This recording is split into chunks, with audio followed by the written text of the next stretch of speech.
Menuntut itu adalah sah-sah saja ya, terlebih dalam case atau perkara cerai, baik cerai talak maupun cerai gugat. Namun ingat, besarnya tuntutan itu haruslah disesuaikan dengan kemampuan dan kepatutan ya.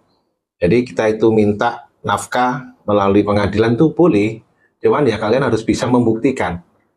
Dan berapa sih besar penghasilan dari pasangan kalian ketika kalian nuntut nafkah?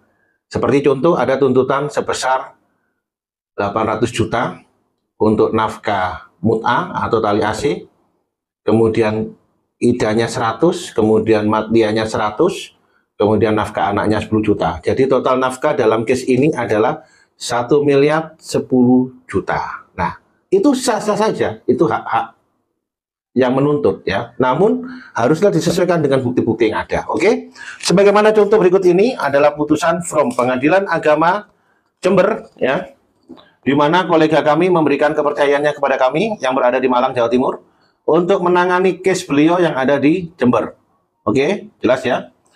Di dalam case ini pihak ya kolega kami itu dituntut oleh pihak lawannya yaitu berupa nafkah anak 10 juta, kemudian nafkah mut'ah 800 juta, kemudian nafkah idah 100 juta, nafkah terhutang atau matliah adalah 100 juta. Ini dia ya tuntutannya.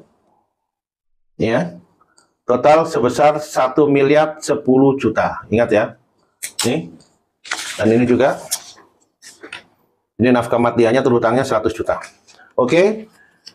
Kemudian setelah melalui proses tahapan sidang jawab menjawab ya. Dari pihak kolega kami hanya mampu atau sanggup memberikan kompensasi nafkah itu sebesar total 16 juta ya. Mengingat apa? Mengingat penghasilan kolega kami hanya 4 juta sekian. Oke. Nah, seperti itu. Oke. Selanjutnya, setelah melalui proses jawab menjawab, adapun putusan majelis hakim dalam perkara ini yaitu sebesar totalnya 48 juta, yaitu dengan pertimbangan apa? Berdasarkan kemampuan dan kepatutan dari pihak si penggugat. Nah, ini dia. Mohon maaf. Perkara dikabulkan sepenuhnya. Ya. Asuh anak jatuh ke tangan pihak ibunya untuk tuntutan nafkahnya, yaitu ini dia ya. Nafkah anak 2 juta. Kemudian untuk nafkah yang lain berupa nafkah mut'ah. Nafkah mut'ah hanya 10 juta. Kemudian nafkah idah hanya 9 juta. Matliah atau terhutang 27 juta. Nah, ini dia.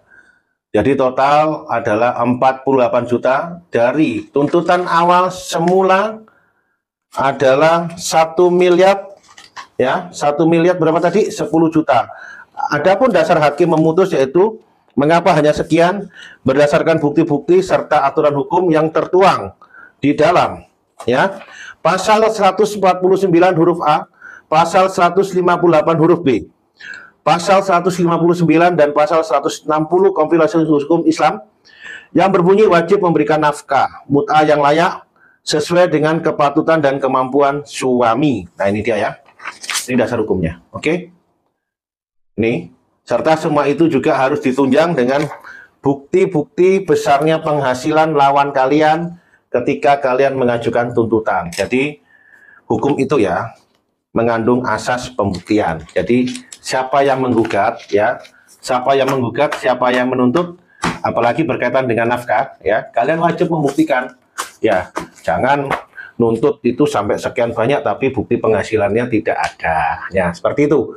Jadi bijaklah dalam melangkah ya, berpikirlah secara jernih, tenang, hati yang dingin, jangan emosional. Jadi seperti itu. Oke, thank you. Hendro Kusumo Lawyer menyapa kalian di kesempatan kali ini. See you.